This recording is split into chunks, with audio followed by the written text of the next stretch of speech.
So, good afternoon everyone. Ako nga po pala si Aldrin Luis Idanyol from Lucky.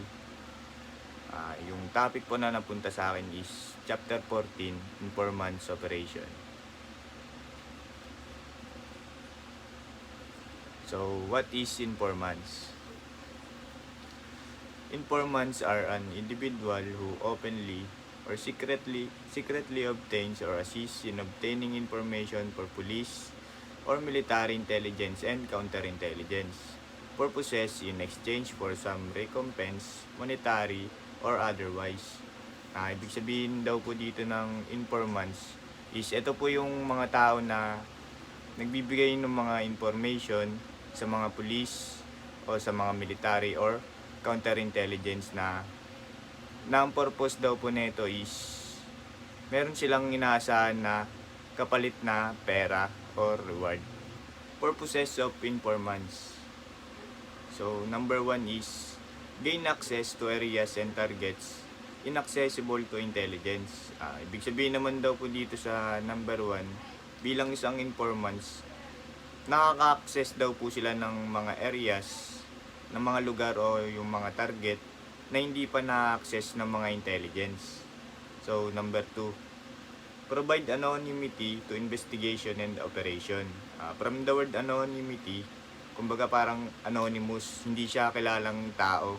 Kumbaga makakatulong yung isang anonymity upang makasagap sila ng mga information at may bigay nila ito ng tama sa mga pulis. So, number 3, increase the scope of area and target coverage within the capability of a particular unit. Sabi naman daw po dito sa may number 3, from the word increase, ibig sabihin, napapalawak yung mga lugar na kanilang nasasakupan o yung mga target mismo upang makakuha sila ng mga information. Usefulness of informants. So, number 1, prevent a crime which is planned but not yet committed. Ibig sabihin daw po dito is meron ng isang krimen na planado pero hindi na siya matutuloy, ngunit yung tulong ng isang informants, kumbaga nasabi niya na sa mga pulis para hindi na siya matuloy. So, number 2, uncover a crime which has been committed but not has been discovered. Kumbaga, syempre yung mga kapulisan natin o yung mga intelligence, may mga hindi sila alam. Ngunit sa tulong ng isang informants, meron na silang mga kaalaman. Tapos sila na yung magbibigay ngayon sa mga kapulisan natin ng mga information, ganun. Number 3, identify the perpetrator of a crime. From the word identify, ibig sabihin, matutukoy nila kung sino nga ba yung gumawa ng isang krimen. Number 4, locate the perpetrator of a crime or help to locate the stolen property. Parang katulad din po ito ng sa number 3 na sa number 3 sabi dito, 'di ba, kung sino yung gumawa ng krimen. Dito naman sa number 4, kumbaga malolocate nila kung saan nga ba ginawa yung isang krimen. Ganun. Number 5, exonerate the suspect. Ibig sabihin naman daw po dito sa exonerate, kumbaga, halimbawa ako isang informants, tapos merong isang suspect yung mga pulis, ngunit sa tulong ko na isang informants, kaya ko siya mapawalang bisa, ganun, hindi siya yung makakasuhan dahil sa akin na informants. Types of informants. So, number 1, those who volunteer information and those who expect some form of payment. Ito naman yung mga nagbo-voluntaryo lang na magbibigay sila ng information, tapos yun, mag-expect sila ng mga bayad, ganun. Sa number 2 naman, police organization and other law enforcement agencies hold different points of view with regard to informants. Dito naman nakapasok naman dito yung mga PNP, yung mga PIDEA, mga NBI. Sa number 3 naman, one intelligence operatives to another. Ibig sabihin naman dito, hindi pwedeng tao lang ako, kunwari, hindi ako PNP, ganyan. Kumbaga dito sabi, one intelligence operatives to another. Kumbaga PNP sa PNP, ganun. Kunwari NBI, magbibigay sila ng information ngayon dun sa PNP. Ganun. Sa number 4 naman, on various factors, their relationship to the other person or activity being reported, where they live, work, or hang around, what opportunities exist to observe an individual's or group's behavior or activity, and their motivation of providing the information. Dito naman sa number 4, bumabase lang sila sa mga tao na nakasalamuha nila kung saan nga ba to nakatira, nagtatrabaho, ganun. General groups of informants. Number 1 is average citizen. Ito naman yung mga ordinaryong tao lang. Halimbawa ako, pwede akong maging informants. Ikaw, pwede kang maging informants. Kahit ano pang klase ng pamumuhay, pwede kang maging informants. Sa number 2 naman is fellow operatives. Ibig sabihin naman dito is kapwa lang nila operatiba, ganun. Mari yun nga sa may PNP. Kumbaga, PNP din yung magbibigay sa kanila ng mga information, ganun. Number 3 is mentally ill person. From the word mentally, ibig sabihin may problema sa pag-iisip. Kumbaga valid pa rin sila kahit papaano na makapagbigay sila ng mga information. Number 4, lawless elements. Ibig sabihin naman daw po dito, kumbaga sila yung mga most valued na mga informants. Kumbaga ito yung mga tao na meron na silang connection kunwari sa mga sindikato, ganun, o sa mga illegal na gawain. Categories of informants. Number 1 is incidental informants. Ito yung mga biglaan lang na insidente, ganun, biglaan lang na krimen. Then sa incidental informants na to is may tatlong nakapaloob.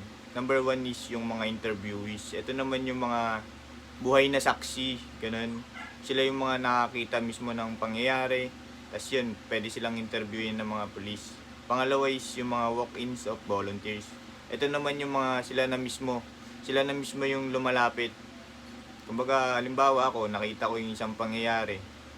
Tapos pwede ako mag-volunteer sa mga police, ganun, para magbigay ng mga information.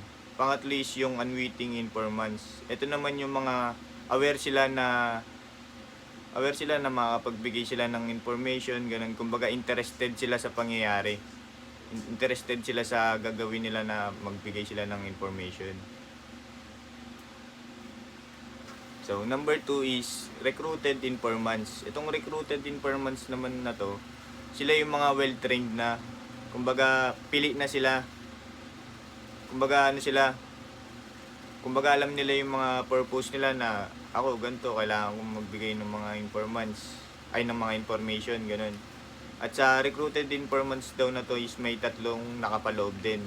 Unang-una is yung ordinary informants. Yung ordinary informants naman po is, kumbaga nakabase na sila sa daily routine nila.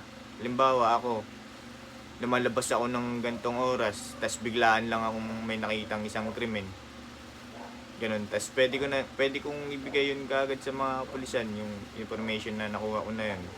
Pangalawa is yung full-time informants. Kumbaga, buong oras na nila, nakaano sila dun sa pagiging informants nila.